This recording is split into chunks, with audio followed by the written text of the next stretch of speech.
So we're here with Tracy Walsh, an outstanding professional from Plantry, and she has gifted us with a great presentation on Monday. And I was chasing her to make sure she could share a little bit about what she told us on Monday about the culture of ownership. So Tracy, please go ahead. Sure. We actually developed the culture of ownership because our members were requesting something more. As part of your Plantry implementation, you do many things, staff retreats, that type of thing. But then it's over, and the staff always ask, when's the next retreat? What's our next step? And based on what our affiliates asked us, we heard over and over that they really wanted their employees to become owners and to act like owners, because we know that when you act like an owner, you take responsibility for your area, you're innovative, you focus on it succeeding, as opposed to an employee who just shows up for work every day from 8 to 5 when the work is done, the work is done. And based on that, I got together with another colleague of mine, Michelle Spot. We started to look at different models and what was important in creating this type of ownership. And there wasn't a large body of work, so we actually created it ourselves. And we started out with, in the beginning, probably about 10 topic areas that we felt were important in creating this culture. And realized that was too much for one day. So we had to cut out some things, realizing that we would probably do a subsequent workshop.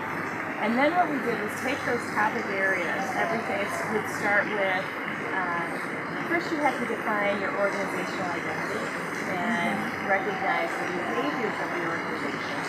And was it consistent with your mission? And then move to things like building trust. And accountability is always part of a culture, but it really had taken on a negative tone. So we looked at redefining accountability and communication, different types of communication, being able to have difficult conversations with your colleagues, with your manager, with your patients sometimes, and how to do that, because the key is there's such a few different ways to do it. And then we looked at it through different lenses. So you have, a senior executive leader is going to view those topics in a very different way. They're looking at the 10,000-foot level. The managers, on the other hand, have to deal directly, primarily with their staff. So they're looking at those exact same topics through a different lens, and then staff members also. And we developed 3 different workshops based on those areas, those topic areas that we had chosen, and developed these workshops. And it's really geared, what we decided was, many times in workshops, we really focus on the organization. We don't focus on the individual, but we really decided that we had to become better people and skilled people in order to do these things. And so we really focused on helping people become better, helping them to really learn those tools that will help them to become a better person. So that's the culture of ownership in a nutshell. That's great.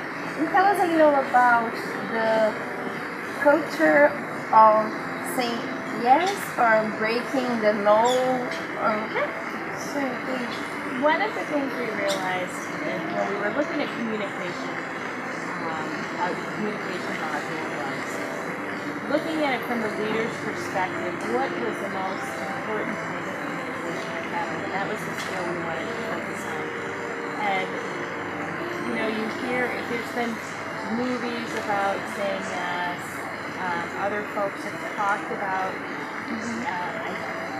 coming from a place of yes.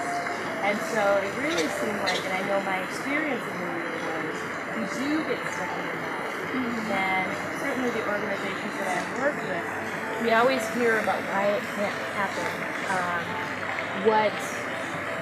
We don't have any more money, we don't have the budget for this. There's lots of reasons why we say no. And many of them are very valid. But how do we start to say yes?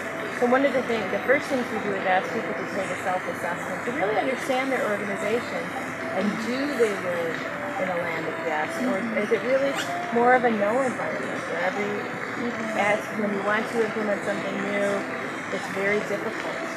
And so we work with people to really change their mindset, and it's a mindset change. Because in our heart, sometimes when people come to us, the first thing we hear is, it can't be done because this, and this.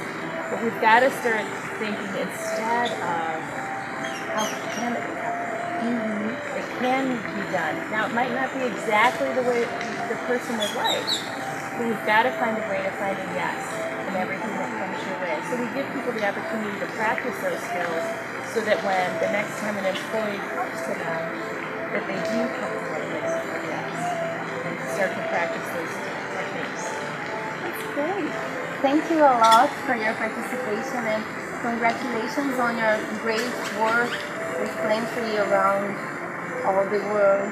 And it was a pleasure having you for this interview to our readers, and we'll keep in touch. Absolutely. Thank you so much. You're welcome.